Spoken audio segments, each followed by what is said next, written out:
treat this morning. Brent is starting off with me today. Woohoo! Joe was just in such a bad mood. I just didn't want to deal with him at the beginning of the show. So, Well, Joel, maybe if you didn't ask such awful, stupid questions all morning, I wouldn't Whoa. be in such a bad mood. Holy cow. yeah, there he is. And I'll have He's you aggressive, know, too. I was on the phone with Rich Tullo just now. He's on the train on his way to work, and he just wanted to make sure that we touched base before he got there in case he was late so I could call his cell phone. What a guy.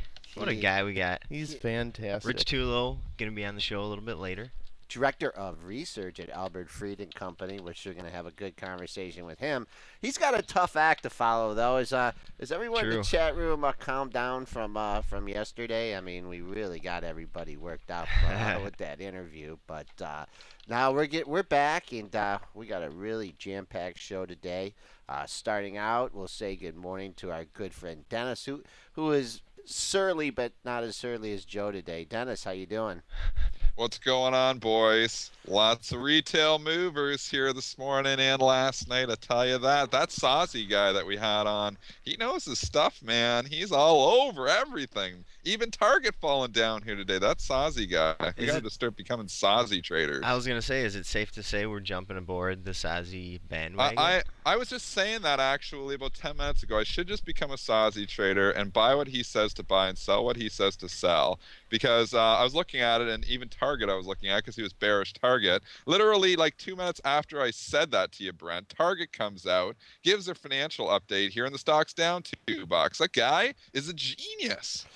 But he doesn't. I think he's kind of like, maybe I should start following him because what did he recommend? Any stocks? I mean, is he bullish? Yeah, Macy's. He liked Macy's. Oh, he Look what did! it did. Oh And it went my up $3 God. yesterday. The guy is a genius. The size I'm of telling you, man. The Sears call was unbelievable. He's obviously come out, goes and takes all the pictures, says they're going to lower guidance. The store doesn't have a clue what's going on. Literally 2 days later, what did they do last night? They lower guidance, and they lower it big time. They're going to lose $2 to $2.98. Estimates were only at $1.54 to lose. And comp store sales, a disaster. Last quarter's comp store sales were down 7.4%. The stock is down $5 in the pre-market, a cool 12%. That Sazi guy has got it going on. You would definitely have to give him some kudos, which we're doing. Let's just take a look, Dennis. Believe it or not, this thing was down a lot more than $5. The initial algos took it down to 33.51. 33.51. It was another 51? Yeah, it was another $4 lower. There was a print, and it was a big print too. Immediately got a rebound here to the $37 level. Now, just looking at this pre-market chart here, Dennis, you got the spike, and now you got it just hanging in a really tight range. Does this mean that someone's buying the stock and supporting the stock, and we're going to rally from this $37 level? I'm not buying Sears. Not when Sazi's bearish. I saw those pictures, and also looking here, this whole story with Sears is just not a good story. When you're seeing, the quarterly sales down, everything's down. They've got to turn it around. They got to turn it around somehow, but I don't think it's going to turn around here today. I think it's overshot a little bit. It got a little bit ridiculous when it ran down 9 points on that report. Come back up. It's only down 5 here now, so maybe this is a little more fair value. But any type of rally in this thing is going to be met with sellers. You get up in that whole 38, 39, 40 area, there's a lot of people in some pain in this stock. Yeah, and it doesn't look like it's going to be abated today. I wonder, little Eddie Lampert. I mean, that guy. He's got to be losing his entire fortune here. And he's a big, and I'm sure he has some other assets and stuff. But man, the guy, you don't even hear from him. You don't hear a word out of him, and his company is just getting destroyed. I mean, you can look at this $40 level, which had been support. It's held over, hasn't traded under 40 since December of 2012. I guess that's not too long ago. But now you're getting into some levels. 36.89. That's my number. 36.89. That was a low back in February of 2012. Below that, under $30. So was it an actual earnings report, or was it just lower guidance? But we know you get that lowered once they lower guidance. Sometimes it can continue to drift down there too. They basically told you next quarter is not going to be good, and it's not even about they don't even make money. I mean, these people, like you were saying, they burn in some cash. Big 201 to 298, they're supposed to lose next quarter. So that's a major cash burn here coming on. Before let's we started out with the with the Sazi stuff, but the S&P 500 futures are Yep. strong this morning again, Yep. taking out yesterday's high at 1839. I guess the only other number that we have on the book is the all-time high at 1846.75. Why we juiced up, Dennis? What's going on? The bull is back. The bull is back in town. We had a little sell-off midday yesterday just to try to shake everybody out a little bit there when we got down to the 1825 area. Closed fairly strong. We closed right on your 1833 number, Joel, that you had been Yeah. talking about, and that held overnight. The low 1832 and a half. So that old resistance level became good support here despite taking it out intraday yesterday. And we are up another 9 points ahead of the jobs report. Maybe everybody's nervous. Nobody wants to be short going in the jobs report. I don't know. But we are only 3.5 points off the all-time highs here. Right, and looking just at the overnight activity, if you were buying the that open, 1833 and a quarter was the open, and then 32 and a half with just a dip. Now you're 10 points ahead of it. So nice rally, nothing stopping it. I mean, we sure could get some good action here in the S&Ps during the number. I guess if it's too good of a number, won't that mean that we're gonna have to start tapering? They just find ways to make numbers bullish, even if it's too good or if it's too bad of a number. They'll say, "Oh, well, we need to taper longer," and if it's too good, then obviously they're going to rally it off of that number. So it's usually a win-win, but you never know. We'll have to see whichever way everybody is leaning here. We do have some resistance overhead. What is the all-time high, Joel? The all-time high in the S&P index, I should know this by heart here, I asked you 2 days ago about eighteen goldfish memory, eight so I've already yeah, forgotten. 1846.50. And the spoos, 18. yeah, 4650, 1850 could be a number as well, just because it's a half number, so nothing major. But spoos are trading like water right now. I mean, it's active, man. People are real active ahead of that number we're gonna have in 23 minutes. I just before we get into some stocks here, crude made a head bouncing, and there must have been some fundamental news that came out overnight because crude is getting a bounce, closed right off his lows, got into the $91 handle Wow. yesterday, and then closed right off the low. But maybe we can Brent dig that up. We did open some 70 cents higher. Then rallied up to 92.73. I would just say we're hanging here. I don't know if I'd buy it on a pop here, but I think I'd be more apt if it went back down through that intraday low at 92.20. I think I'd hop on the short side there. I'd just leery buying it, but would short it going through 92.20. And gold, which will also move on the number as well. Ooh, Up a bit. yeah, it's up a bit. Winding into a tizzy, as I always say. Gold is just getting real tight here. What have you had? 1, 2, 3 days trading between 1220 and 1240. Kind of on Yeah. the upper end of that quadrant now. So let's keep an eye on those two levels. All right, Yeah, so gonna be hard to trade any of these things technically until we find out in 20 minutes what that jobs number is, and then we can start analyzing. Maybe we'll come back to these contracts after the jobs report in that 20 minutes. But speaking of crude that you were just talking about, Chevron did come out there after the bell. They give their Q4 update, which they often do. They're saying it's going to be comparable to Q3. Market not in love with that though, because Chevron CVX is actually trading down here in the pre-market. Went out at 123.29. It's trading down at 122.5 right now, which puts it down 70 cents on a day the SPOs are up 8 points. Yeah, little weakness. Someone might have had an inclination yesterday as that thing sold off. Actually, it came off real hard the last couple of days. Got up near the all-time high. I believe it was higher than that 125.32. Then pulled back and then fouled through yesterday. We still haven't taken out yesterday's low, so I'll keep an eye on that. We got down to 122.20. I mean, I think it would shrug this off. I've seen Chevron do this trick before, come out with something like that, and then it opens lower and then just rallies all day. But 122 is a good level for me on the downside. hey, Big number. I like that 122 number too. Right at the end of October, we topped out there twice. Back in November, we topped out there. Then it eventually did take it back out, but then yesterday got right to 122 on the kisser. So that's the number that I'm looking at too. That needs to hold if the Bulls are going to keep control in Chevron. Alcoa had earnings there, Joel. Disappointed the Oh, street. Yeah, well, I Elk. guess we know Alcoa always seems to disappoint. And even though the stock's been going straight up for the last 3 months, they still find a way to come out and disappoint the street. The stock made 4 cents against analyst estimates of 5 cents. The revenue was actually pretty good, 5.6 billion versus 5.43 billion. It just wasn't good enough though. And now the stock is trading right down, right near a big hole number 1003 here this morning. I bet there was some open interest on those 10 puts. So you want to keep that $10 level in mind because that can be like a magnet here today. It seems to be trying to put a little bit of a floor here or there in the pre-market. Yeah, let's take a look. We actually did dip under 10.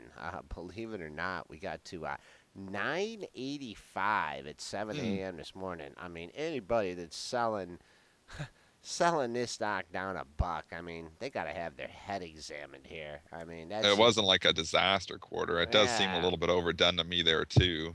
I don't know if yeah. I'm coming I and don't picking even. bottoms, but Yeah, I'm not. I don't know. I think we talk about this. If you still think this is a long term buy here, I like the $10 level.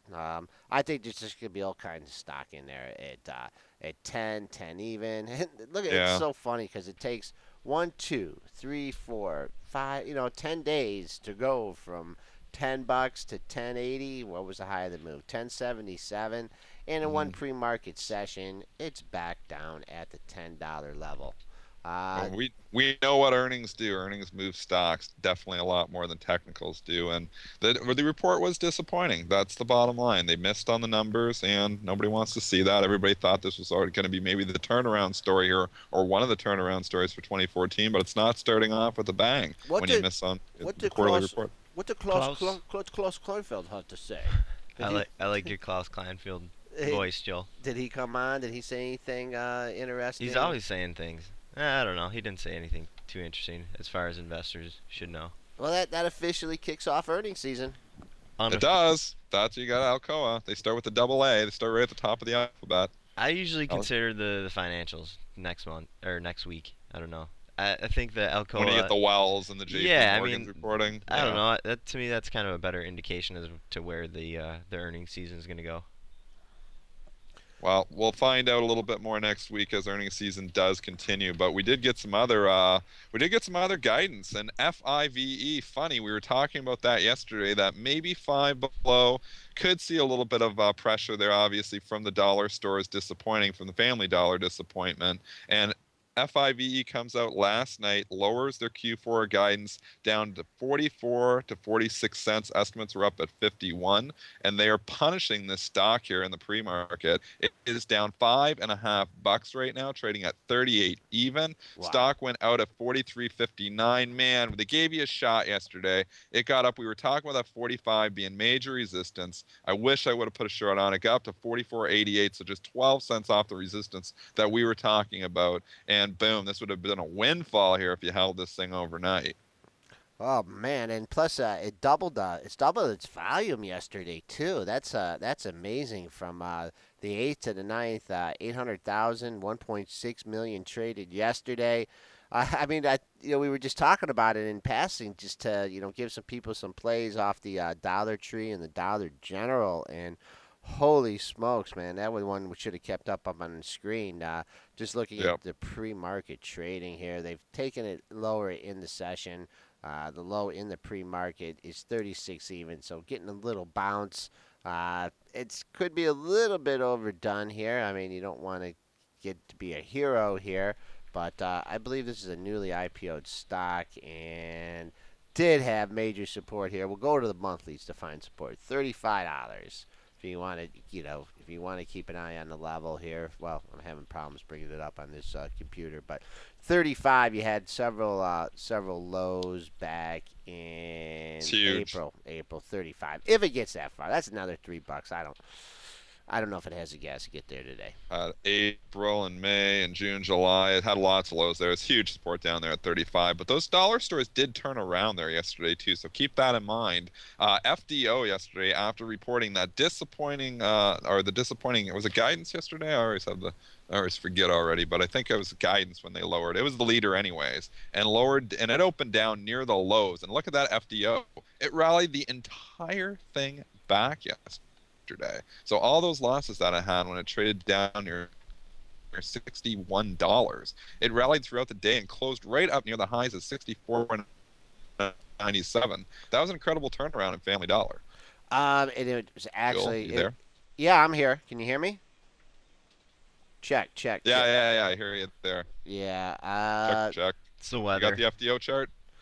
Yeah, I got the FDO chart, and I'm just looking here. I just kind of want to see what it did on the interday basis because it even traded lower in the pre-market, and then you had one of those scenarios where shorts came in 61.09 open, 60.89 close. So when you get these stocks that are overdone and they get these big moves in the pre-market, that even puts more emphasis on the opening price here. Mm-hmm. And if you were willing to short this thing going back through the open, you wouldn't have done that. But DJ's in the house, and guess what? DJ. And the stock that everyone's talking about, Dennis. And if It's unbelievable. I don't know what to say. I ICPT, Intercept Pharmaceuticals, is the stock of the year. Joe, why didn't you pick that one? You picked ONVO. Why did you not pick ICPT? This stock 2 days ago was a $70 stock. It was at 71 bucks 2 days ago. Yesterday had, the trials went well for their liver disease drug, and obviously the stock had the ridiculous pop, which looked crazy when it was up like 150%. It just kept going. It just kept going yesterday. It went up over $300 yesterday, 305. Then it settled down at 275. Today, every analyst in the whole world is jumping on the bandwagon. It's up another 96 points. Yeah, that's right. It's up another 96 points. It's trading $372 here right now. You've got analysts, you got Citigroup raising their price target from 60 to 400. You've got Oppenheimer raising their price target, which has already been met. They were raising it from 94 to 360.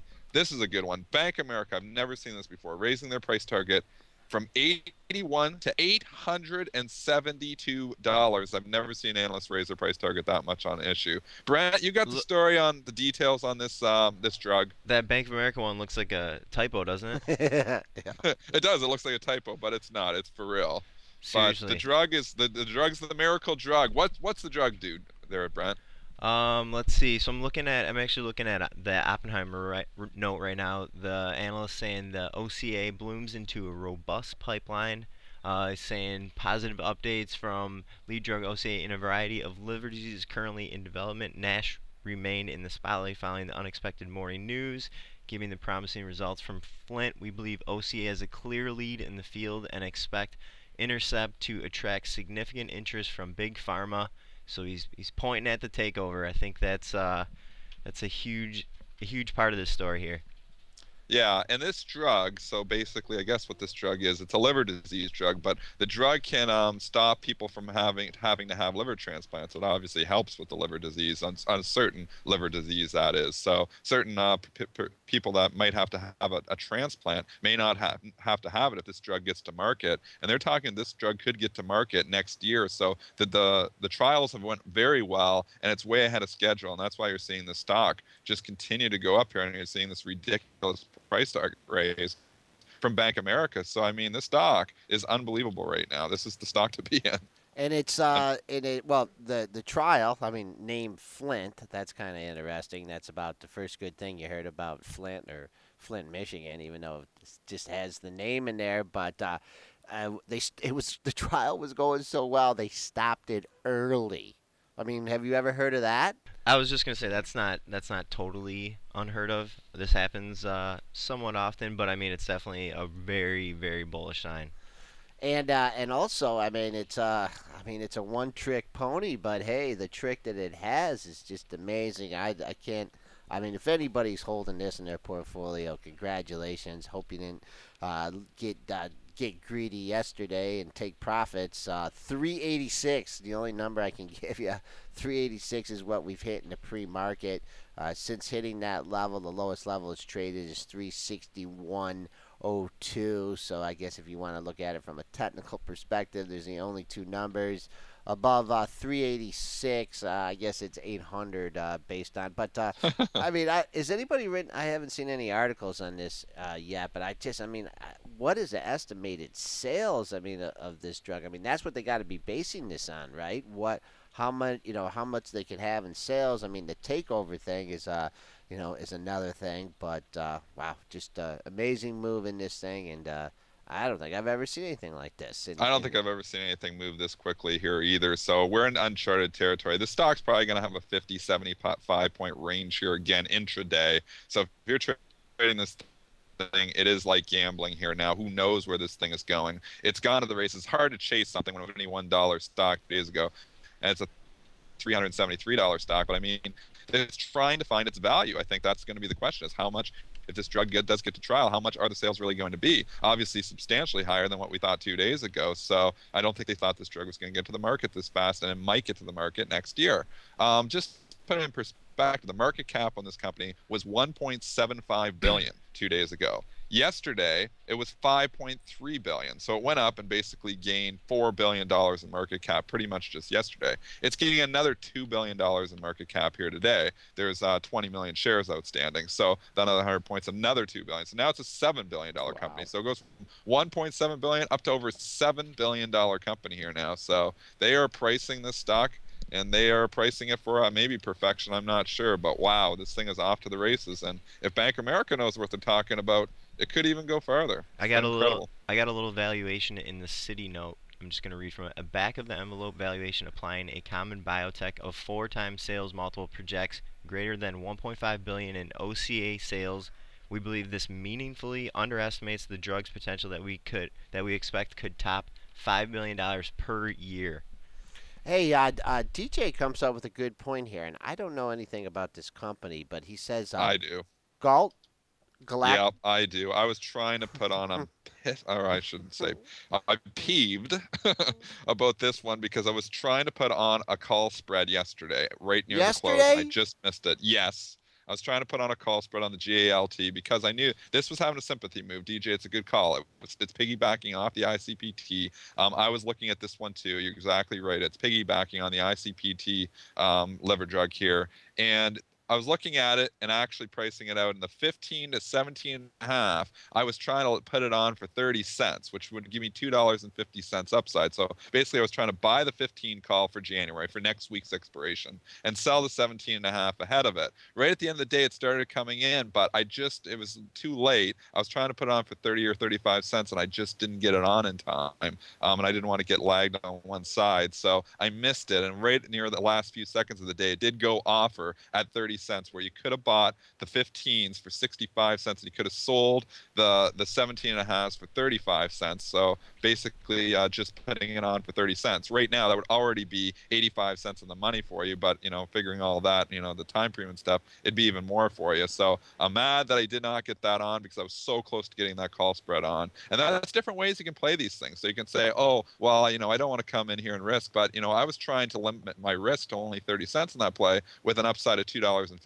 Are they running So a I love trial that too? Are they running ratio. a trial too on this, Brent? I mean, are they the same space? Because I was thinking the exact opposite. I was thinking of companies that were also doing trials, and since this trial went so well, that they might be getting hit. But what is it, Galactin? Galactin. Are they working on something too? I don't know if they're working on something similar, but I don't know if that matters for a lot of these therapeutic names. I think it is kind of just like a piggyback sort of thing, like DJ said. But I mean, the company did have a bit of news this morning. They issued an update on recent financing activities, so that they're going to sell 2.39 million shares at $9.99. Those proceeds are going to be used for their GRMD2 phase program. So a little bit of an update there, and it's definitely piggybacking, but some of that upside might also be attributed to some of those proceeds going toward that phase 2 program. Wow.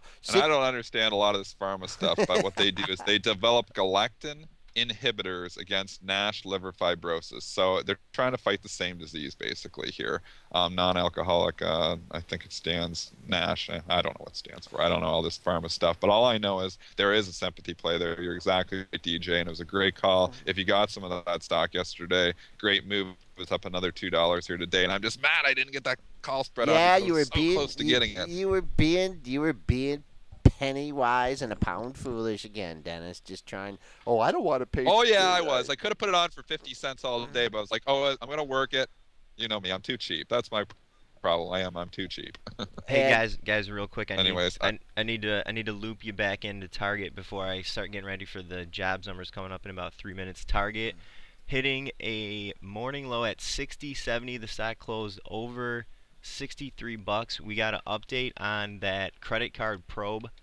Target yep. saying that 70 million individuals might have had their personal information stolen. Company is issuing a bit of updated guidance. Says that Q4 EPS for the U.S. segment will be in the range of 120 to 130, and Target had previously guided in the range of 150 to 160.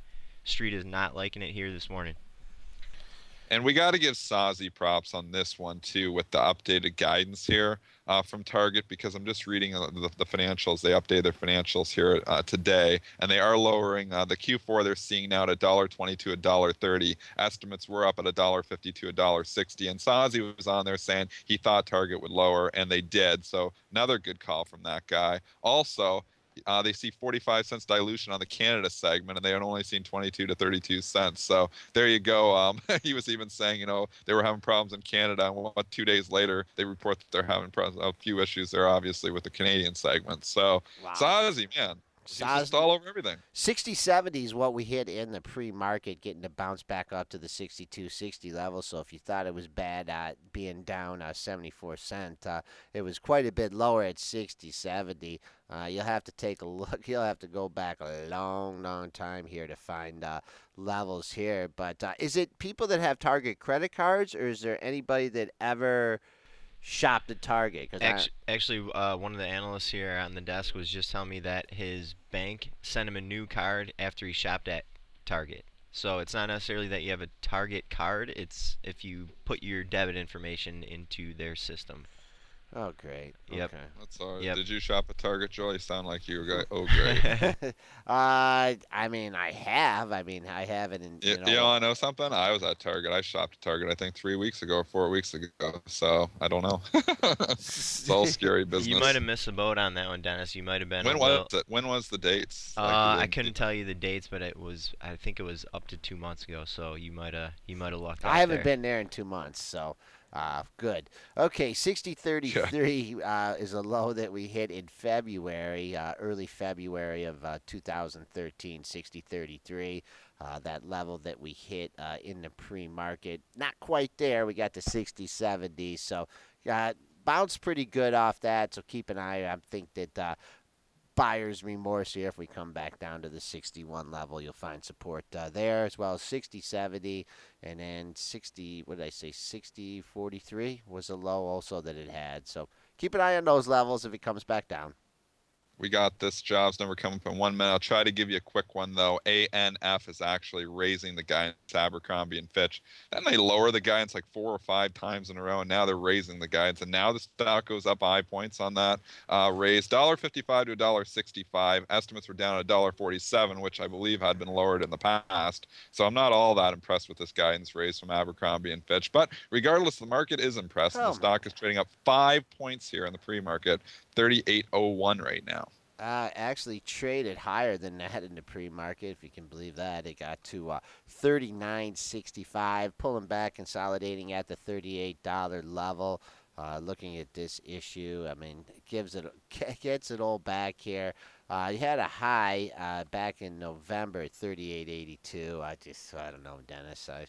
I think if you've been holding on this thing for the dips and everything between 32 and 33, this is a lot to get back in one session. So, whoops. I don't think it's going to hold as much. Okay. My whoops was for the jobs report. Okay. We are, let's see, 87,000 on the private sector number. The street was at 200,000. Oh. And Ouch. the non-farm number was at 74,000. The street was at 197,000. Terrible. Wow. and they just sold it off. We almost got flat there. We dropped 7 points on that report, but we're coming back here. There's always a head fake one way or another. I don't know what. It's so funny to try to take the numbers and now figure out what the market's going to do with that. Old days when the numbers are bad like that, they whack it. But like you said before, maybe that'll just be an excuse. Oh, we can't taper as much now because the numbers aren't as good. So it's always hard to figure out. See, we're right back up. We're right back up. Now we're up 7 points here again. We are chopping around. There's no liquidity. No liquidity on this. So now we're only up 2 points. We are moving around 2-3 points every tick almost here right now. It's Did crazy. did the stocks move much or not really? And the stocks are kind of almost deer caught in the headlights a little bit. They've come down obviously, but they're still trying to digest this because the futures are popping around so much. Like sometimes they'll whack the stocks when the futures get down, and they are whacking them a bit, but it's still trying to figure out whether this market wants to go higher or lower on this because we're only down 2 points from when we reported that terrible number now. Brent, that's gotta be that's the biggest miss we've seen in a while. No, In a very long while. But one thing Brent. that's funny about this is that there was a 6.7% reading on the unemployment rate. This was a lot better than expected. The street was supposed to be at 7%.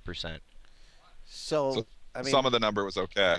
So some of it was okay. yeah, but that could just be people dropping out of the workforce too. I got to look into this report. I'm sure there's seasonality in there. I'm sure there's a reduction in the workforce as a whole that's impacting this. But the initial reaction, obviously, if you're looking at the S&P futures, is sharply lower. Yeah, we did come off the high here. Uh, let's look at the intraday just to get an idea. We did make a new low, so that's one thing that's a positive. 1832.50 is still holding up here in the session as we speak. The spike down though did Yeah, take us down big to number. 1834. So as long as we hold above there, Dennis, I think they'll take them back up. But they have not, as bad as the news was, they will not able to take out the pre-market low. Now, if you do take that out, you take out that 1832.50, and this is as bad news as it sounds, then we could be getting down to really no major support until you get to yesterday's low at 1824 and a quarter. But the street not liking the latest jobs numbers.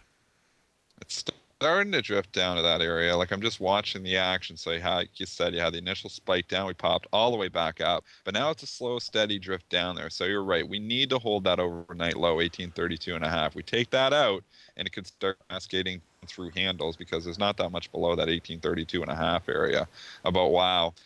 So let's just look at some of the individual stocks. If some of them moved here, I'm just looking at like there's some still trading up, but IBM was up at 188. It's down, or it was up at 188 and a half. It's hasn't really traded there, but I don't think it's going to open up. Like you said, there's just not that much movement here from the stocks yet. Procter and Gamble, I could give you a big number on this one. It was just trading up at 80.78. Just an odd lot had traded. $80. There's some institutions sitting down there for 40,000 shares to buy. So if you've got Procter and Gamble and you're thinking about that one, that $80, look at that even on the chart. That's absolutely huge. That $80 for PG.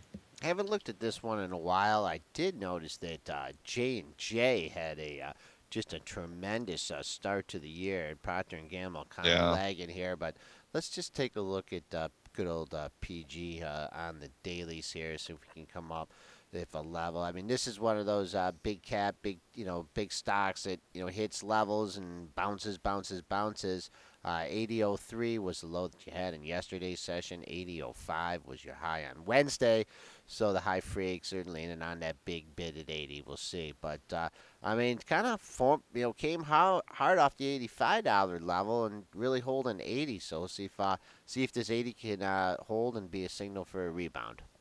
And gold did rally on this number here as well. We're up another $10 from where we just were. We're trading 12.42 on the February gold futures here right now. It's really bouncing around a lot here as well, as the S&P futures are almost going negative here now. We're at 1833 and a half. So gold is getting a lift on this report, Joel.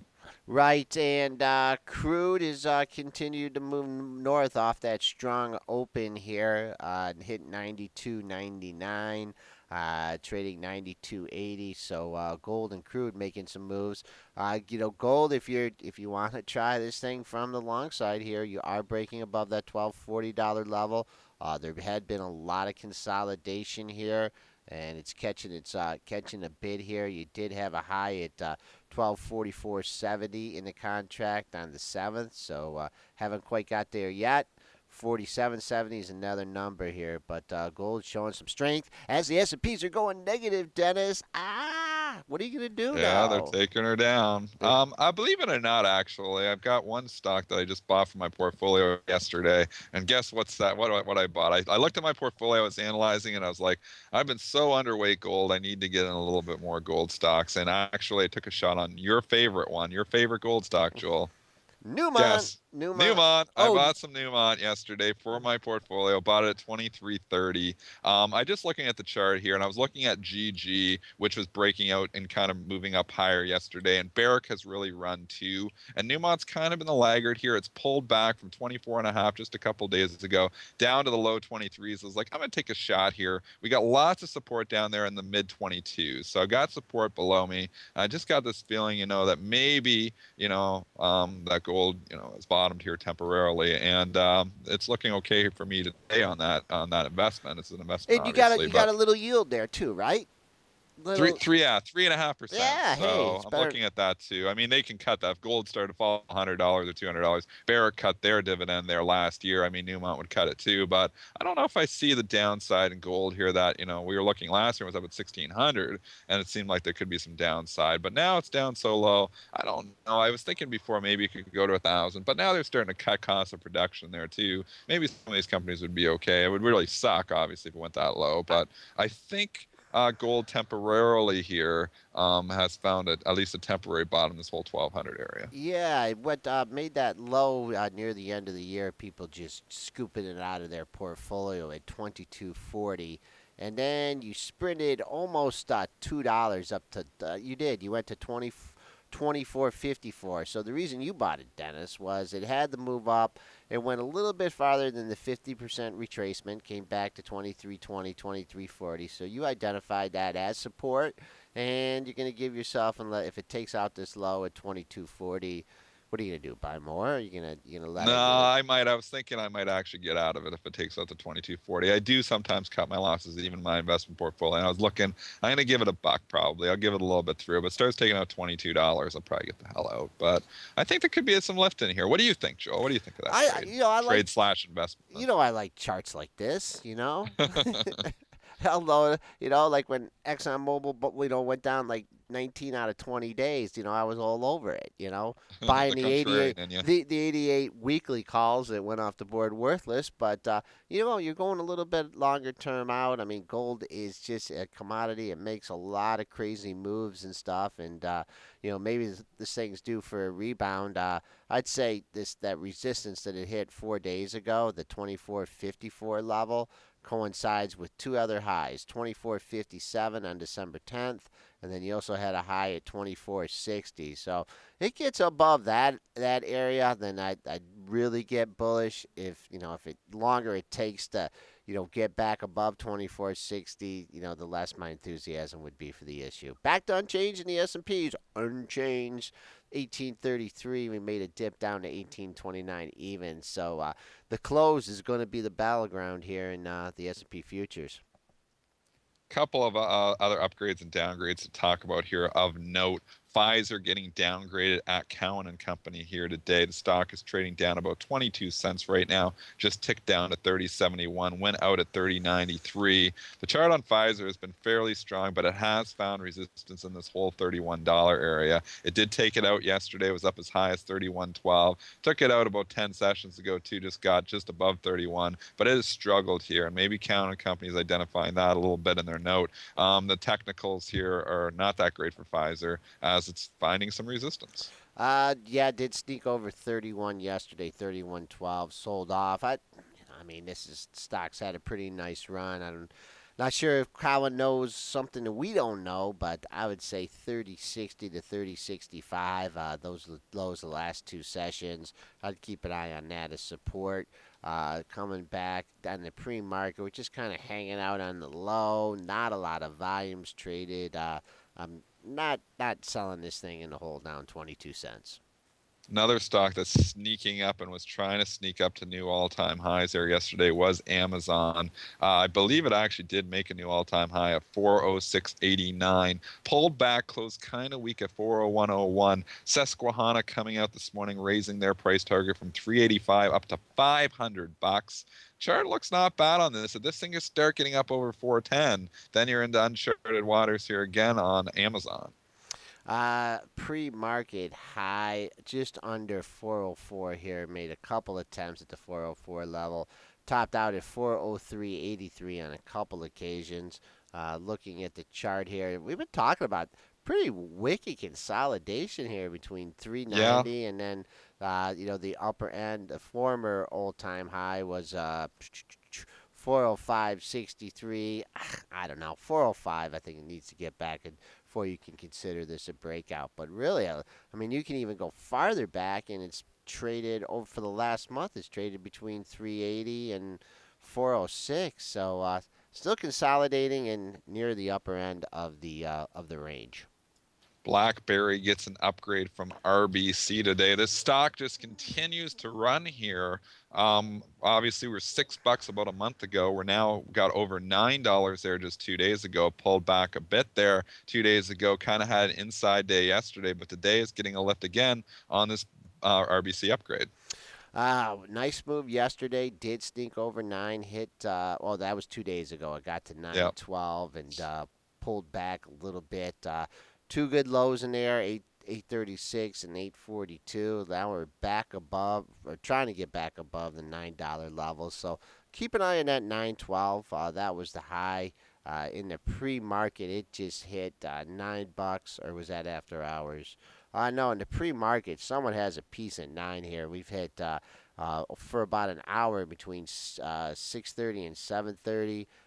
Just kept on struggling at that $9 level. Maybe it's Fairfax with Trying their to get out. 9% They've been position. buying. Yeah, I mean, nice run Things come all here. the way back. They're like, let's lighten this thing up. Who knows? It, well, Okay, a just couple other. one quick thing here. 920 was a high that it had when Fairfax was messing around back in September. So coming back to a level you haven't seen since September. Go ahead, Dennis. Sorry. I was gonna say we haven't talked about Twitter we actually didn't talk about it yesterday, and it actually did break down to a new low yesterday. It is trying to pop here again. It got down as low as 55.59, closed a little bit off the low of 57.05. It is up 50 cents here today, trading at 57 and a half. What's your thoughts here on Twitter? We've had a few days here where we've kind of now been under $60. It's consolidated here a little bit this morning, but where do you think the next move here is? I'd like to see it come down and at least, test that low. Well, it's a buck and a half off it. 55, 59.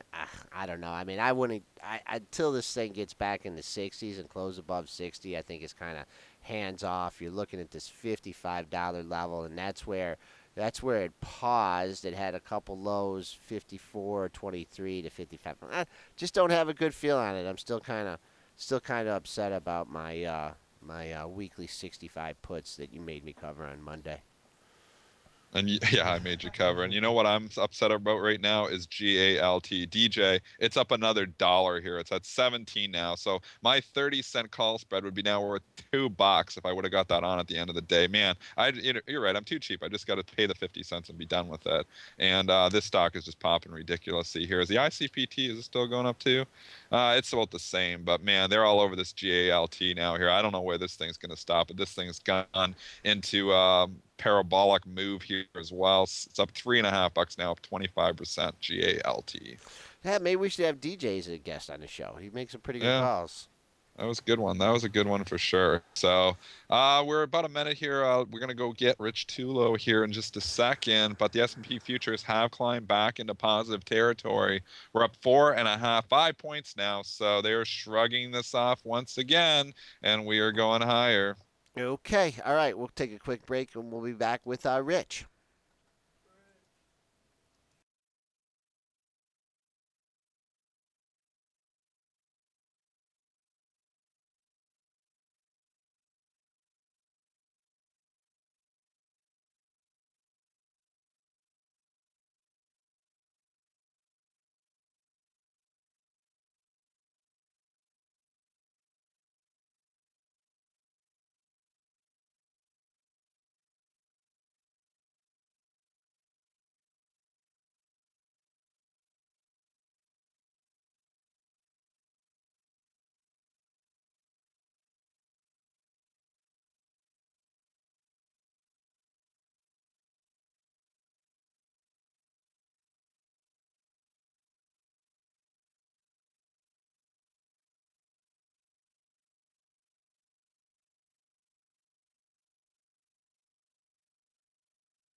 Welcome back, traders and investors. We're changing on the fly here. We got a special guest here in the office, Bruce Kennedy, who's written some good articles lately in the Motor City covering the auto show. Bruce, why don't you give a shout out to our listeners and give us your brief background? Glad to be here. Nice to meet you all. My background is mostly international news, but I've been working in business news since my CNN business days, back with Lou Dobbs in the 90s, and have also covered business news with AOL Daily Finance, MSN, a bunch of other people. But really glad to be here. So you're in town for the auto show, a big thing here in Motor City, and so are you covering it like for the hot new cars that are coming out, or you covering it for the for the auto companies to analyze their stocks, or what perspective are you taking? I'm trying to, well, to be honest, it's my first auto show here, so I'm kind of excited to see it. It's just all the hoopla behind it. But I'm fascinated to see specifically what's happening with the Ford F-150. As you know, they're doing a major streamlining of it. They've dropped 700 pounds by giving it an almost all aluminum chassis. Wow. And it's going to be one of the hot new things there. It's apparently helped with the CAFE fuel efficiency standards, and so it's really been the buzz. But there's some other things coming out. There's a couple of Toyota coupes that are supposed to be very sexy that are going to be unveiled as well. Last year they had over 71 new cars unveiled, 61 unveiled for the first time globally ever. So the Detroit show here is always a big deal. Okay, and is GM supposed to be coming out with anything? I knew you'd ask that, and of course I can't bring up my notes here because I don't know how to work your computer system yet. Yeah, they have a smaller sized SUV that's coming out, the name of which I don't have in front of me, sorry. But yeah, they're supposed to be, that's getting a lot of pre-show attention as well. And I was telling Joe it's kind of fascinating because all these things are being leaked now. I just flew here from Denver last night, so I feel like I'm missing out on stuff. But there have been a lot of sort of, I don't know whether they're staged or what, but a lot of pictures being taken of some of the new cars, and of course it's like paparazzi. The car company's been very coy about it. They're like disguising their cars, putting on like fake blocks and stuff on the front of them, so you don't actually see the silhouette. So it's going to be really interesting to see what they roll out starting on Monday. So do you cover? I mean, you're out here covering the cars and the companies. Do you do any kind of analysis on the stock price or whatever? Or are you just out here to cover the nuts and bolts? I'm really I'm a generalist. It's like, you want fries with that, I'll give you fries. But I mean, you'll laugh at me, but the thing I've been covering, being in Colorado lately, is marijuana. It's huge. Oh, we got the yeah, marijuana. okay. Yes, and just actually interviewing some small shops out there and some of the people Really? involved. Yeah, and I just did a story about one fellow they just started selling recreational marijuana to adults on January 1st, and there are only about 3 dozen stores in the entire state that are allowed to sell recreationally. The rest, of course, are medical marijuana, which has been legal in Colorado and other states for about 10 years. The big thing is there are lines out the door of all these places. They're about to run out of product, but at the same, Really? yeah. And these guys who got involved, I mean, they're not stoners. They're really not your stereotypical marijuana people. What the fellow I interviewed was involved in medical devices, and he has suddenly decided this is a great thing. He said there's medical efficacy. Sorry, it's early. To it. Took some equity out of his house, put it in there, and now he's being swamped with investors. So it's really, they talk about the green rush. It's on. It's amazing. Where Yeah. are these guys getting their product from? Because obviously it just came, and it's legalized now. But Right. I mean, By state could law. you be growing it beforehand, No. anticipating that it's going to become legal? Like, where are they getting the product from? Well, the funny thing is, this guy was telling me 4 years ago when he opened it, the most people he had in his office were guys coming in with backpacks trying to sell him marijuana. By Okay, state that's law very in good. Colorado, a marijuana distribution center has to grow 70% of its own product. It has to be sold within the store. Colorado is really kind of interesting because their regulations are really pioneering. Washington State, of course, has legalized the recreational marijuana as well, but that doesn't come into play until March. So what's happening is a lot of what's going on in Colorado in terms of the laws are really sort of setting the standard that you'll be finding in other states as this comes online. And I predict that you will be seeing a lot of states realizing that this is a bit of a gold mine, or green mine if you prefer, and there'll be legislation involving recreational use elsewhere. But it's still, I mean, still on a national basis. I mean, it's still being fought in Washington, Oh, correct? absolutely. Yeah, yep. It's it's a felony by federal law. Every And it's 48 out of 50 states, That's or right. 49 And until March. apparently Yeah. they say in Colorado, if you go to neighboring Wyoming or Utah, that there are cops just sitting there at the border waiting for cars with Colorado plates so they can pull them over. But it's no, the Justice Department in the past couple of months has basically said the big issue was that the medical marijuana distributors are not allowed to work with the banks or financial institutions because of the RICO statutes. So a So how lot do of they get the money yeah, to? well, a lot of the investment is cash only transactions, which scares them to death because it really Uh, it's like something out of the Wild West. They're afraid of big holdups. But Justice came out several months ago and said, well, we realize this is a liability and dangerous, so we're looking into the possibility of allowing some of these, even though we don't approve and even though it's illegal, of letting some of these medical marijuana places start to put their stuff through transactions, ATM machines. Of course, the joke is how do you get the stoners to remember their pins if they're going to use an ATM? Yeah, exactly.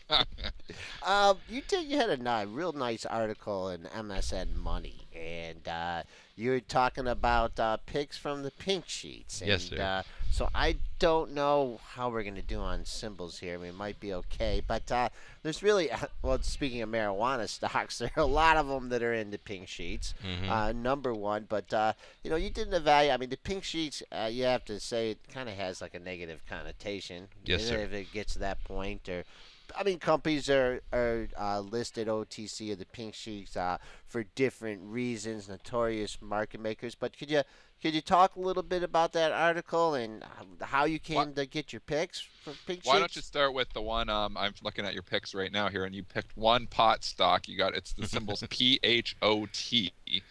So I guess they couldn't That's get POT because of potash, so they took no, no, no. PHOT. I think But that's photo. Again, I'm having trouble with your system here. Grow life. Grow life, thank you. The joke in Colorado is, if you looked at the old gold rush in the 1840s, who made the money off of that? It wasn't the gold miners, it was people like Levi Strauss, who basically were selling, the blue jeans and the picks and the shovels to the gold miners.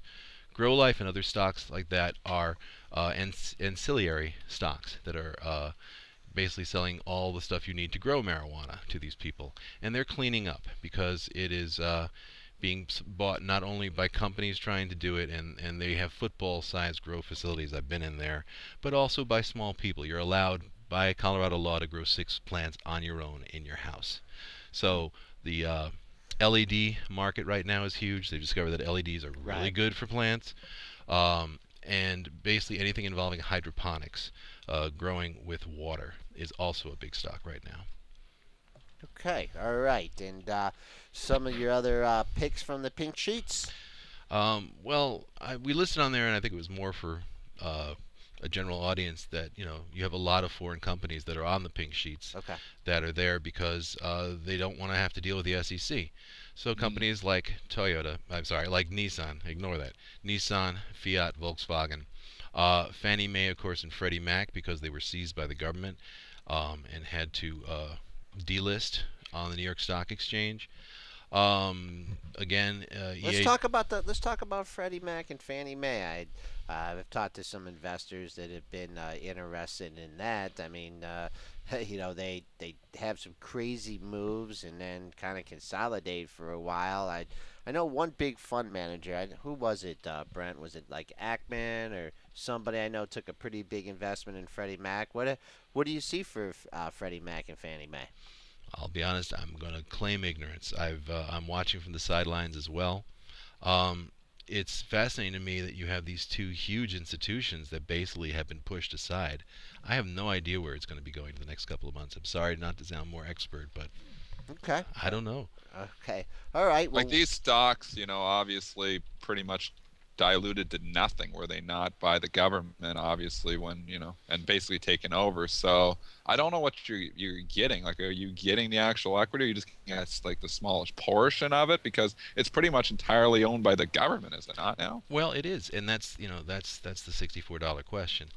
Nobody's really sure, I think, at this point. And again, I might just be showing off my ignorance, but it's Yeah. kind of like what happened with GM and some of the other auto companies when they were bailed out with the TARP money.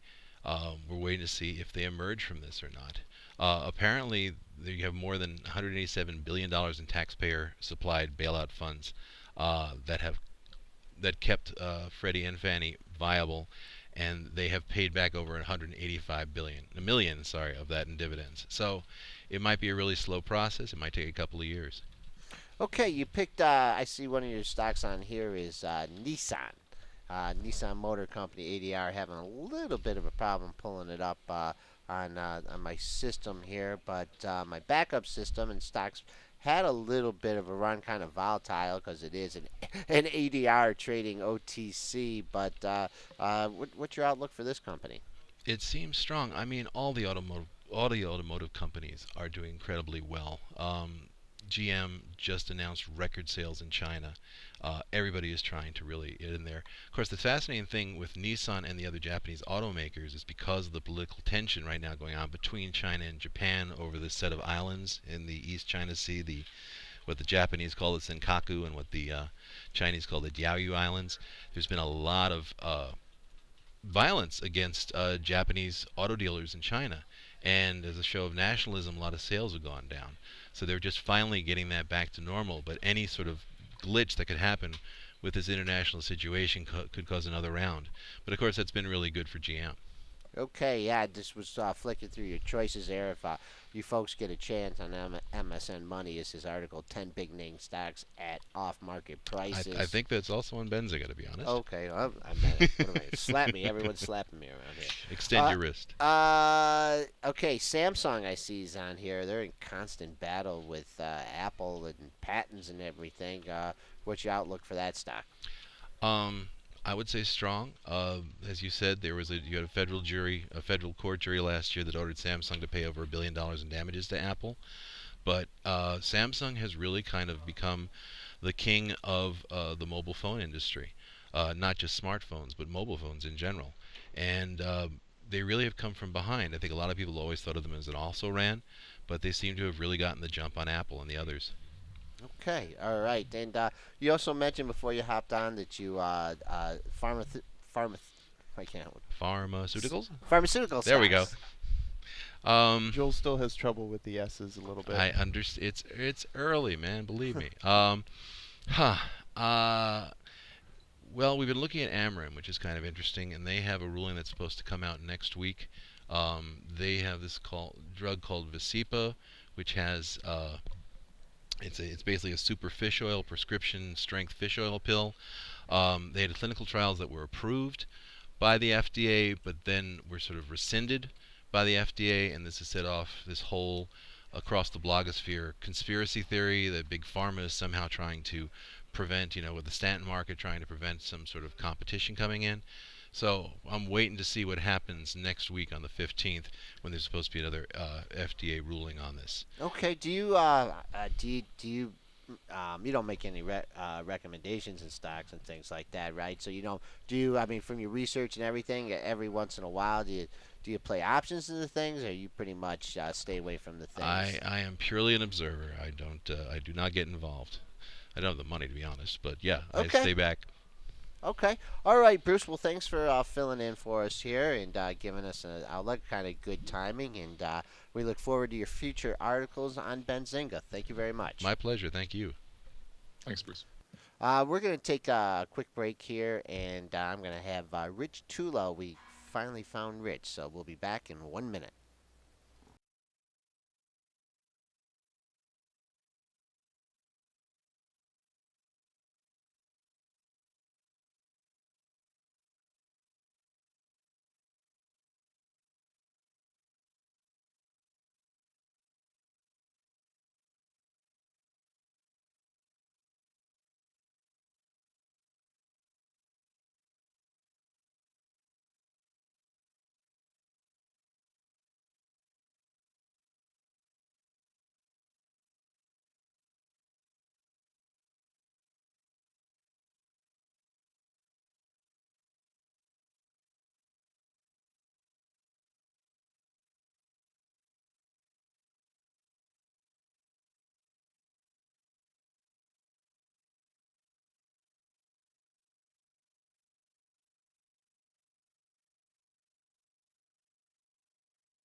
Welcome back, traders and investors. We have a very special guest on here. And Rich, you have the dubious distinction of being the first guest ever here on Benzinga's Pre-Market Info. Rich is Director of Research at Albert Fried and Company. Rich, how you doing this morning? Great, and thank you for having me on. Okay. You're in the entertainment space. How did you end up covering being in that space? It was kind of a long path, I guess, a journey. I started out as a aerospace defense analyst. After 9/11, I was working for an activist hedge fund. They were looking for somebody in the space. I raised my hand, and I was covering those stocks. And then that led to satellite, which led to a proxy contest. It spanned from 2002 to 2005 in the Walt Disney Company. And at that point in time, I thought, there were really tremendous opportunities in the media sector, in large part because they generate enormous cash flow, and I like cash flow. Okay, and if you weren't in this arena and you had to cover something else, what other sector in the market kind of catches your fancy? I'm sorry, I didn't get. If you weren't in this sector, Could you repeat the question? sure. If you weren't in this sector, what sector interests you, or where what would you like to cover if you weren't in this sector? We're breaking up. I believe the question might have been, if I wasn't covering media, what sector Correct. I'd be covering. Yes. It seems to me that I'm kind of as happy as I can be, covering media. And if I were to do something else, it would be to, tackle an exciting project such as, running a, targeted and segmented digital ad agency, Okay. or running a streaming company. Okay. To me, I mean, I think that space is really, really exciting, and there's a lot of room to run a good company and exploit several different niches that exist today. Okay. And so that would be my first druthers. Second on the ranking there, we go back to aerospace defense. Then that's a lot of fun to cover companies like that, and go to the plant that makes the North B-2 bomber, and kind of see what goes on and how they to construct them, and see the great guys at those plants. Okay. So to me that's That's where you'd probably be. where I would like. Okay. Now, if you did your homework and you saw there was a transition from media and communications from, the traditional distribution, to the cloud. When did you start to develop that idea and that thesis? Back around 2005, Okay. we thought, really any media company had to have an internet arm, right? And then, as we tackled the newspapers, we came to the understanding that, it's not necessarily the opportunities that the CEOs will tell you about that can bring about the change and bring about the exploitable moves in stocks, but really, it's what they don't understand. And in the case of newspaper industry, I think they really fully expected, to kind of leverage their print assets onto digital and grow. And one cannibalized the other, and they didn't grow. And so today, even though the stocks are up this year, I mean, they're really down 75, Considerably. 80% from their historic highs at that point in time. And the real reason is kind of media companies really don't understand the kind of feeling of the consumer behavior and the technology, and so and there is really limited right answers, but kind of the wrong answer is just to open up the garden wall and give your assets out for free or very low cost to somebody else in the hope that this other business is going to grow to the point where you can charge economic rent on another business, and that's not going to happen. And so, from our view, is we look for companies actually kind of what we're calling post-disruptive, where they're helping industries navigate the technology change. So, for example, Live Nation stock we did really well with last year is helping artists navigate their loss of record sales, right? NBC Partners is helping corporations navigate digital advertising. And so to us, we're up about 300% last year in NBC Partners versus 30% for the S&P 500. And so to us, disrupting is okay, but everybody wants to be a disruptor. But the real money, and I think the sustainable businesses are going to grow out of, navigating. And so that's what we are focusing our efforts on, in 2014. Did you, when you noticed this transition in the media? I mean, did you use it to? I know some of these newspaper stocks really tanked, and after the period that you talked about, did you kind of use your thesis, in reverse here? That if these companies weren't making the transition, were you able to recommend any of these companies on the short side or playing from the short side? Yeah, so the answer to that is national brands. If the question is it time for newspapers, and is the worst over?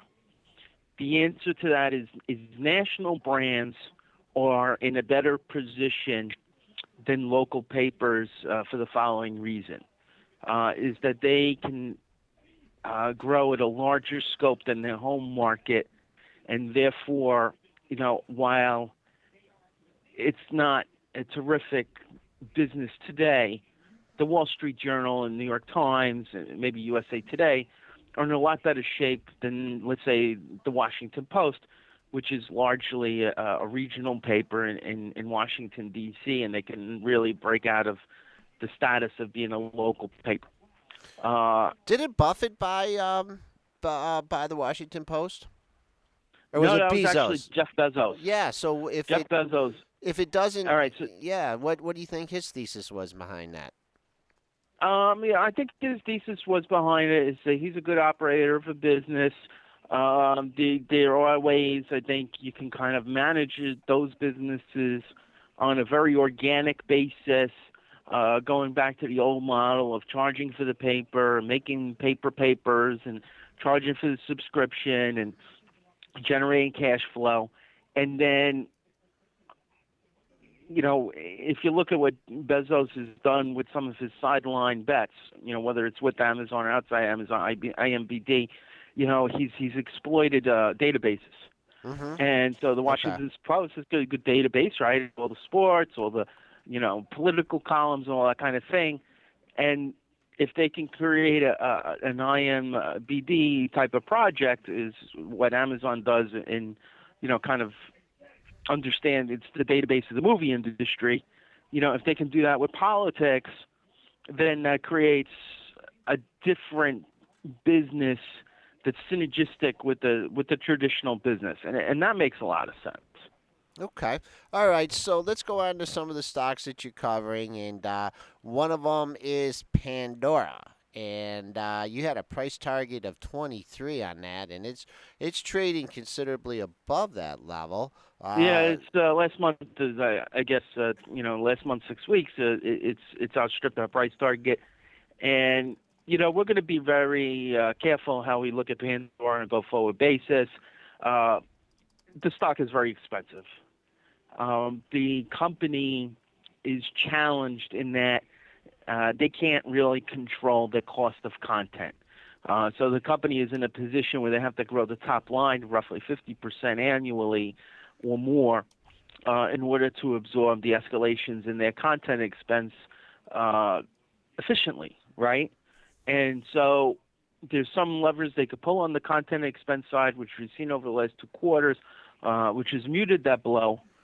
But it's really a company that structurally, as it is right now, is challenged to make big profits. And so, that's the negative on Pandora. The positive on Pandora is we will never really talk negatively about the platform. The platform is a platform people use every day. It's a utility like in that nature. It's ubiquitous, right? You can get Pandora on Samsung Note tablet. You can get Pandora on iPad. You get Pandora just about on every device. And for some reason you can't get it on some of the Microsoft devices, which boggles my mind, but that is what it is. And so it's ubiquitous. It's loved. I mean, people return to Pandora after trying other services, and they really like the service. I mean, it's not passionate love, but it's So what do you do when a stock like it hit your price target here already at 23? I mean, do you? I'm not sure if you do. I'm patient. I mean, I'm not going to fabricate reasons for people to buy a stock that's very expensive. That's a But trade. do you sell That's a it? Do trading you sell call. it? I mean, and if that's hits not what we do. it hit your target, and I mean, I know we have more short-term traders in here and stuff, and the way of thinking. But if it hits your target, it's $10 out. Exceeded your target. I mean, Right. Yeah. I mean, are you ringing the cash register, or are you just are you waiting to see what happens? Well, what we do is we advise institutions that if they you know, bought the Pandora on our call, which is around 10 last year, Right, right. and now this is around 32. What you need to do is rebalance your portfolio because Pandora is a lot bigger percentage of your ownership of stocks Okay. than it was last year. Okay. All right, so that's basically our kind of a call here. We don't think it's strategically it's still value. There's still a value to it. Now, the market capitalization, $6.3 billion on a company that's not profitable. It's not something, if I was on a board, I would pull the trigger on. But, I can't speak for others. And, at $4 billion or $3 billion, it does kind of make sense for Pandora to be considered, because it's very difficult to get to the kind of penetration that they've gotten. 76 million active users last month, probably implying well over 250,000 people signed up for this service. I mean, those are numbers that are really comparable to Twitter. And so you're going to have to really be very careful because at the end of the day, I'm not going to, convince people to liquidate their positions. Right. But Okay. it is a stock that the journey is yet to be very tangible. Okay, and I see you also have coverage here of Madison Square Garden here, and Yeah. that stock has pulled back pretty hard off the $61 level. We found some support under 55 and coming back up. Do you ever pay any attention to the charts, or you just stick with the strict numbers? No, we stick with the fundamentals. So this year, Madison Square Garden has a few good comparables and one bad comparable, right? So the bad comparable, we think it is probably going to be media revenue because the team's got off to a slow start this season. But the good comparables are Hurricane Sandy knocked down a lot of their winter show, their Christmas show at Radio City Music Hall, probably $7-8 million in revenue to be picked up there. They're launching another dance show in New York City, for the off season, to kind of follow up and leverage Okay. the talent they have in the Christmas show. So that makes a lot of sense.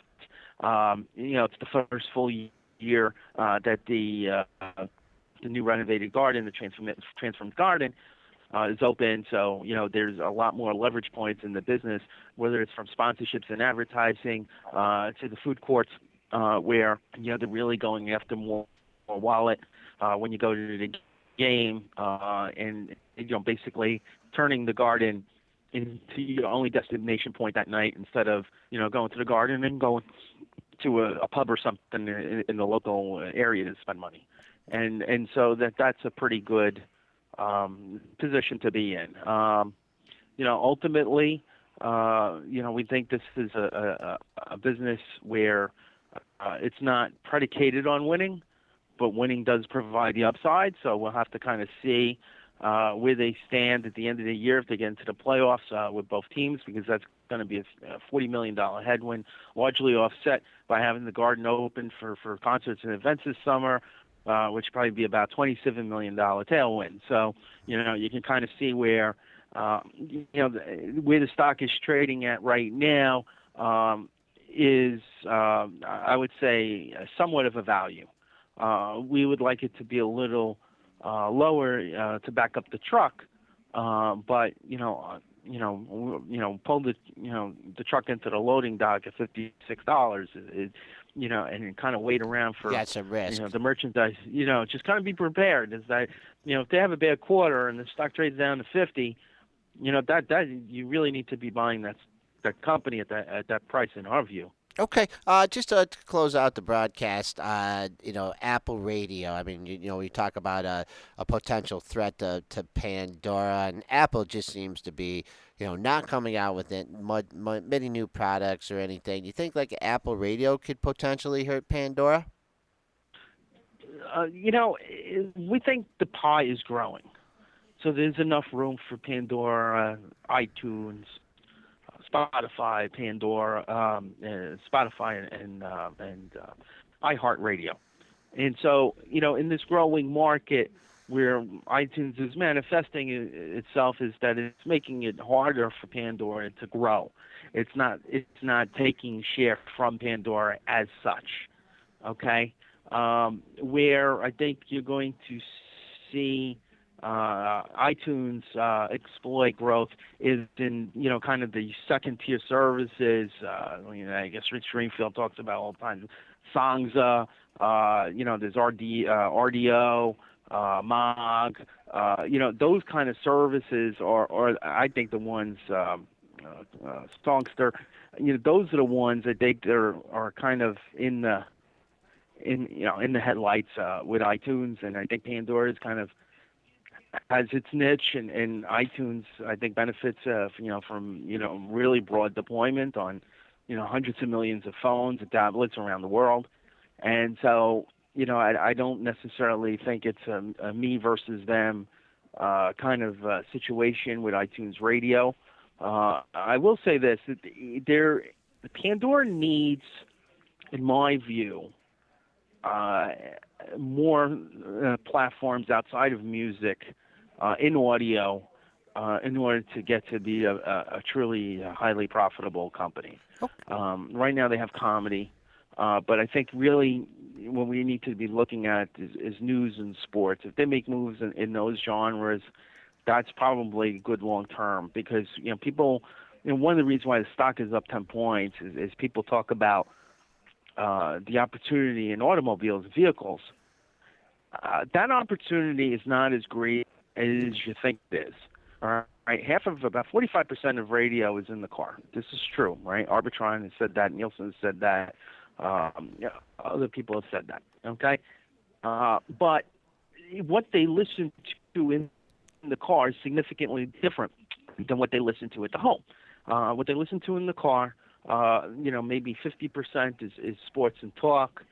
Another percentage is ethnic radio, and the people that are tuning in to radio and not going on to Sirius platforms like that, I think have an affinity to the jockeys and the local people in their areas. And so Pandora's opportunity in the car, I think, is somewhat limited. So if you kind of look at where they're at on market share, that 8% that they posted really implies about 20%, about 17 to 20% in the overall radio, and that's pretty good market share. It is. And That's huge market share. We're coming up. Yeah, though we're coming up to the open here, and we need to get Mighty Joe Young here with some headlines. But hey, Rich, thank you very much for coming on the show. As mentioned, you were our first guest on Benzinga's pre-market info, brought to you by OptionsHouse.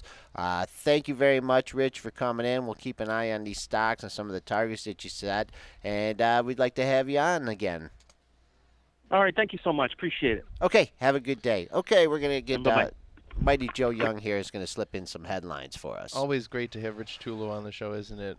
He was our first one that we had on the Yep. show, our inaugural interview, and here he is back again.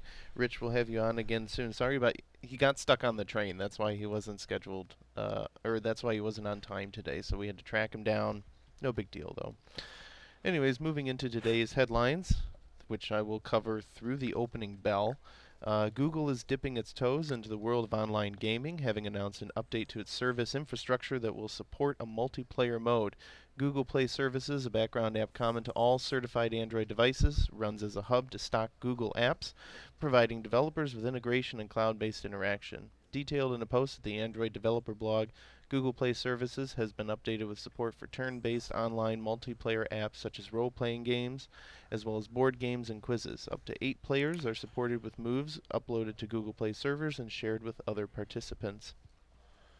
Samsung has reportedly announced its plans to roll out the Galaxy S5 smartphone that would include iris scanning technology in a possible competition to Apple's finger scanning tech in its latest iPhone 5S. The Galaxy S5 is expected to be unveiled in April, and an updated version of the Galaxy Gear smartwatch would also make its debut along with the smartphone.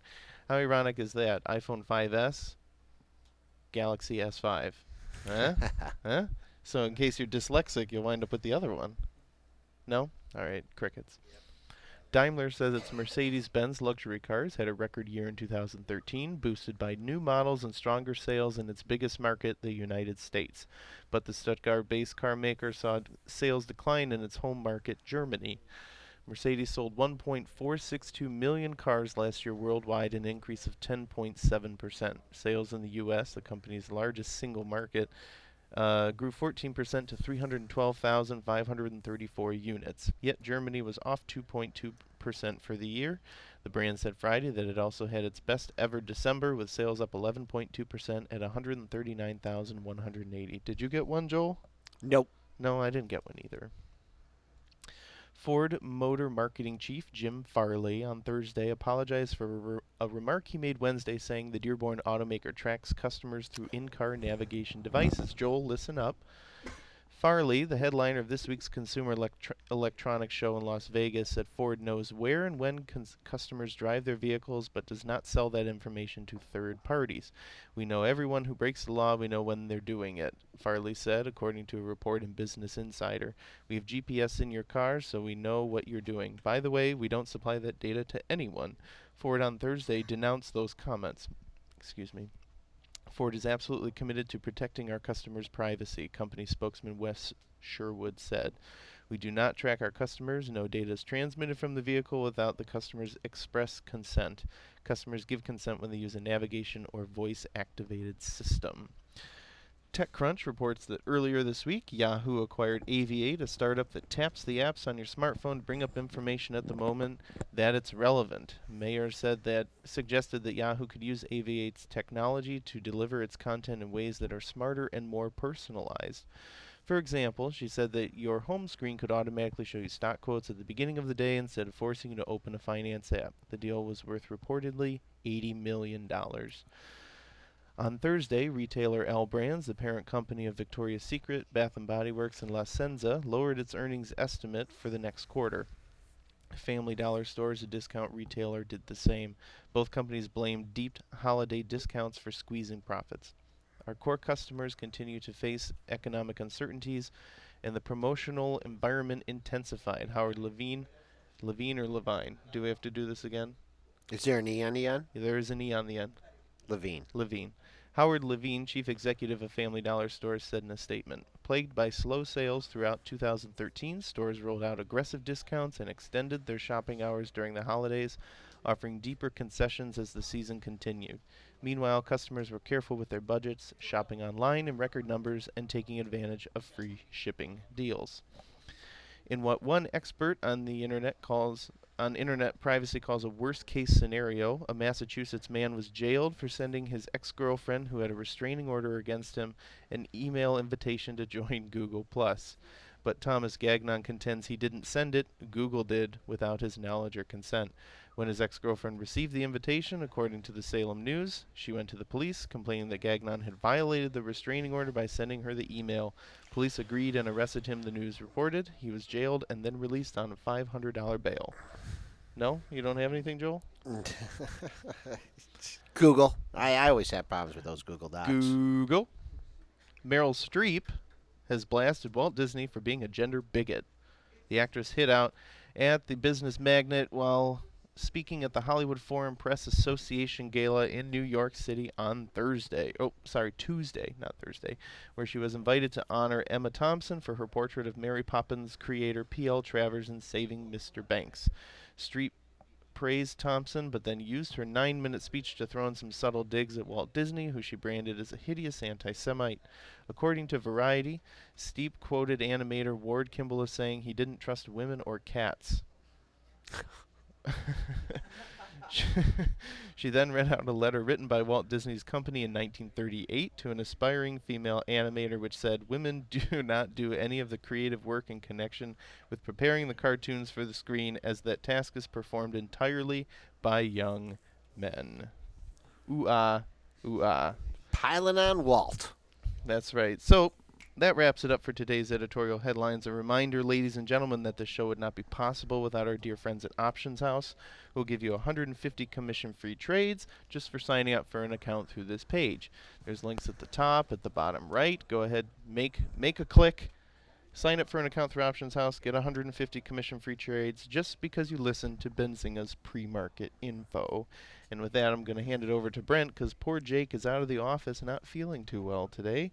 And he's going to give us the ratings and movers that were before the opening bell, but now obviously the market's open. Brent, are you out there somewhere? I think maybe just skip those dang ratings. We don't need those ratings today. Dang right. Well, Dennis and Joel have been doing pretty extensive coverage of ratings That early is on in the very show, true. so we might just eliminate that part. No, you taking out my part? Oh my gosh. Sorry you had to find out this way, Brent. Wow, this is concerning. Take it away, Brent, with them movers. All right, great. So we do have quite a bit of movers this morning. Everyone's looking at ICPT stock. Let's see what it opened up actually. It's over $400. Oh, that is up. We are going to be up 50% right now from yesterday's close.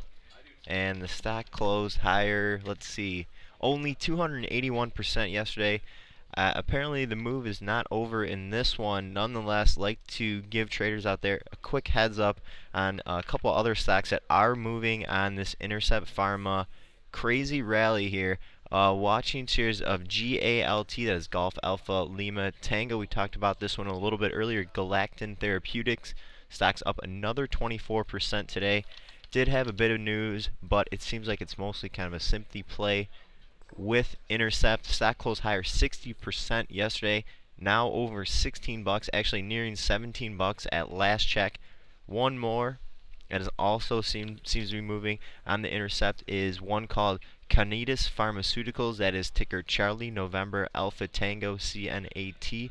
That stock is up another 40% today.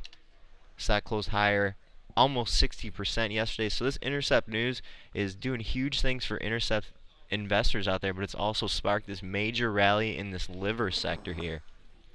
I see NAT. Yes. Just made a nice move, trading up 370 today, riding the coattails of Absolutely. that other issue. Interestingly, it spiked up yesterday to 14.17, but fell back to the close in 9.80. Back up at the $13 level on the open as investors digest the news. But if it rallies back into the 14 handle, keep an eye on 14.17. That was yesterday's high. All right, I'm also looking at shares of Francesca this morning. That is Foxtrot Romeo Alpha November. Company narrowed their guidance a little bit earlier, and shares are up. Let me take a look at my chart really quick. I'm sure Joel's pulling this one up. FRAN. FRAN, indeed. Francesca's holding stock is up 17%. We did cross 20 bucks, actually crossed 21 bucks. Gapped over 20 would be a little more accurate description there. Let me get that guidance for you really quickly. If you're Francesca's investor out there, you definitely want to know that. So we do have Q4 EPS guidance narrowed from a prior range of 25 to 29 cents to a new range of 27 to 29 cents, and the sales estimate looks like narrowed from 90 to 95 million to 93 to 95 million, and that both of those estimates do put the company over the street estimates, and the street is loving this one this morning. Also watching none other than Abercrombie and Fitch, good and old ANF Alpha November Foxtrot. They issued a bit of guidance last night. Joel, what Yeah, let's is take this one. Abercrombie up this Yeah, morning? let's take a look at this one because in the pre-market trading, it got up to over the $39 level. Holy smokes! If you had your offers out all the way up to 39.65, that was where the initial spike took it to. Kind of calmed down after that. They started to find some resistance in 39, and this morning with traders kind of waking up, digesting the news. It couldn't even open near that vaulted level. 38.15 has been the high, 37.26 low. So losing kind of the luster here, is according to at least for the pre-market charts. We are making new lows as we speak in Abercrombie. So you got a long way to go down to fill that gap at 33.28. But looks like the high in this one was in the pre-market, and there's some selling pressure on the issue right now. So Abercrombie raising fiscal year 14 EPS from a prior 140 to 150 to a new range of 155 to 165, and the street is right around 147 for Abercrombie's fiscal year 14. Pretty strong raise there.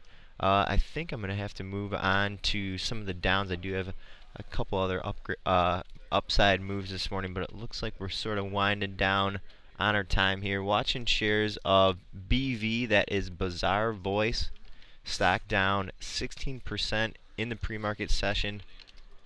Company announced, let's see, that actually didn't announce it. It looks like it's a report still. Company's power reviews deal could be blocked by the U.S. Traders out there not liking this news. Down. What are we down right It's now? down $1.24, opened right at $7, dipped under $7, 6.94 low, popped up to 7.25 here. Let's see if it can hold the $7 level over here over the next 10-15 minutes of the opening trading.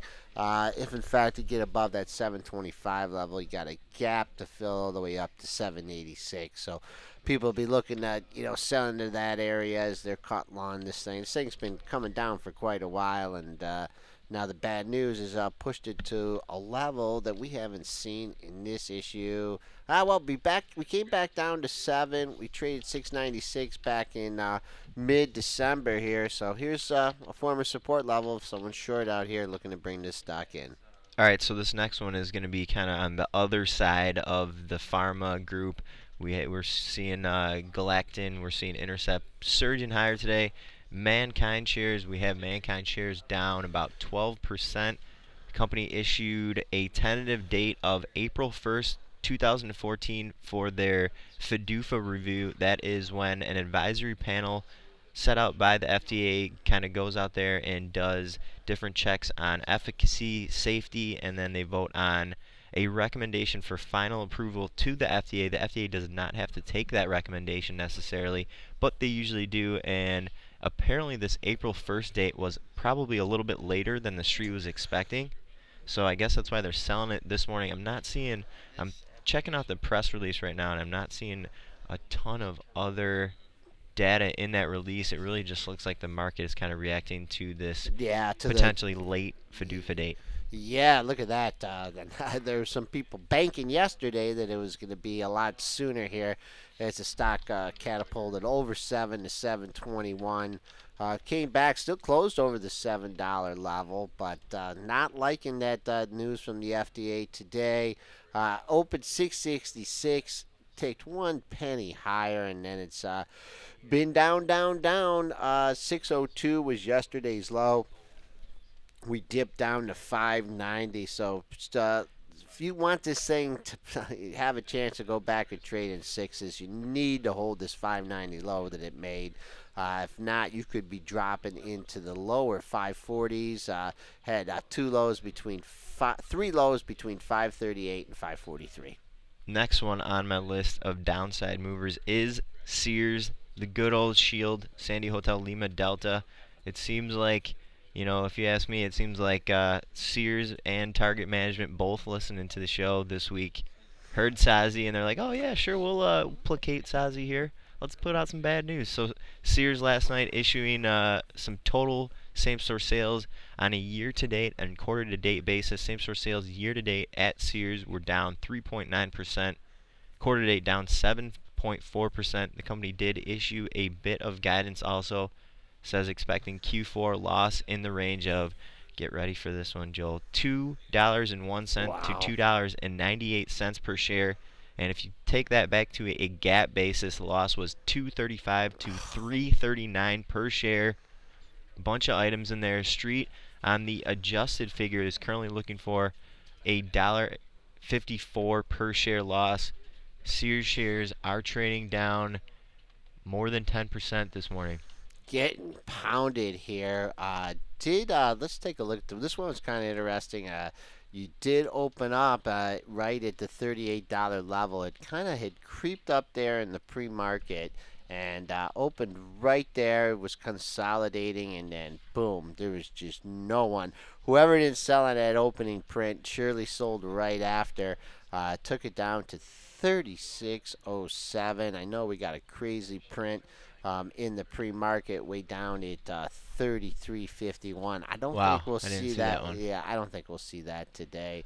I mean, Uh, it looks like we got a bit of a bounce at 36. Does that not look totally I mean, out of it's a whack? bounce. It's a bounce. 36.07, 36.21. This stock is now trading at below a level back from February of 2012 is 36.89. So not a lot in there. I think maybe just if you're trying to pick a bottom on this thing, I just kind of would just try to hold off if you're short. The pre-market low was 33.50, but nothing but bad news coming out of Sears. Wise words there, sir. Excuse me. So, Five Below shares down about 6% at last check. I'm going to kind of really quickly just roll through this one to give you some time to look at Alcoa, which is also going to be on our downside mover. Five Below cutting Q4 guidance from a prior 49 to 51 cents to a new range of 44 to 46, and the street was up at 51 cents. Sales slashed from 214 to 217. 214 to 217 million to a new range of 208 to 210 million. Once again, Five Below shares down more than 6.5% at last check. Alcoa shares, we do have Alcoa shares which gapped below the $10 level. We're right around 9.90 in the double A. Company reported their quarterly figures after the close last night. Got the good old CEO Klaus Kleinfeld. That was my impersonation of your Klaus Kleinfeld voice, Okay. Joe. How did I do you think? B plus. B plus? Okay, I got to work on it. So, Klaus making some calls on making some claims on the call. Traders not loving that, and we're down more than 7% at last check. Right. I thought the $10 level might hold, but it didn't. Opened up at 9.98, sneaked over 10, got to 10.05, and we pulled back to 9.82, getting a little dime bounce off that 9.82 low. If you're looking at your charts, you might have been holding out for 9.77. That was the low on December 19th. So if in fact we do get back below 9.82. Don't get too excited on the short side. 977 was your low on December 19th. So it is going to get a little bit more exciting on the Benzinga Pro news desk over the next couple weeks. We are heading into earnings season. Alcoa, the unofficial commencer of the earnings season, heads up next week. We are going to get a number of the bank stocks reporting their results. Tuesday, we're going to have JP Morgan. We're going to have Wells Fargo. On Wednesday, you'll get earnings from Bank of America. On Thursday, you're going to get some earnings from Citigroup and American Express, and also Intel, usually kicking off the tech earnings season. They will be giving quarterly results on Thursday. And then heads up for the following week. This is sort of when we really start getting into Kicking the in, earnings yep. season. Exactly. So Tuesday of let's see, 2 weeks. Let me check that date just to stamp that out for everyone. So this is going to be the 21st, and actually, we have a holiday on the 20th of January. Is that MLK? Yep. I think. Yep. Okay, so 21st of January, we're looking at earnings from J&J, Verizon, Advanced Micro Devices, Texas Instruments, Wow. and SAP. Moving on to Wednesday, we're going to get eBay, we're going to get SanDisk, we're going to get F5 Networks, Stryker, U.S. Bancorp, and Brinker International. And then on Thursday, we're going to get earnings out of McDonald's. Busy earnings season coming Yeah. up, and just to recap the S&Ps here. Wild, volatile pre-market session with the number. We are coming back, trading on the lows here. Pre-market low 1829, 1833.75 has been our low. I guess if you're looking at support here, you'll be looking at the close 1833. If we can hold that, go back up, maybe test that 1840 level again. Below the close at 1833, we had the pre-market low of 1829. Then we don't have any real major support coming in, another 5 points lower till 1824 and a quarter. Well, thanks for joining in the broadcast today. Have a nice weekend, and we'll be back with you tomorrow.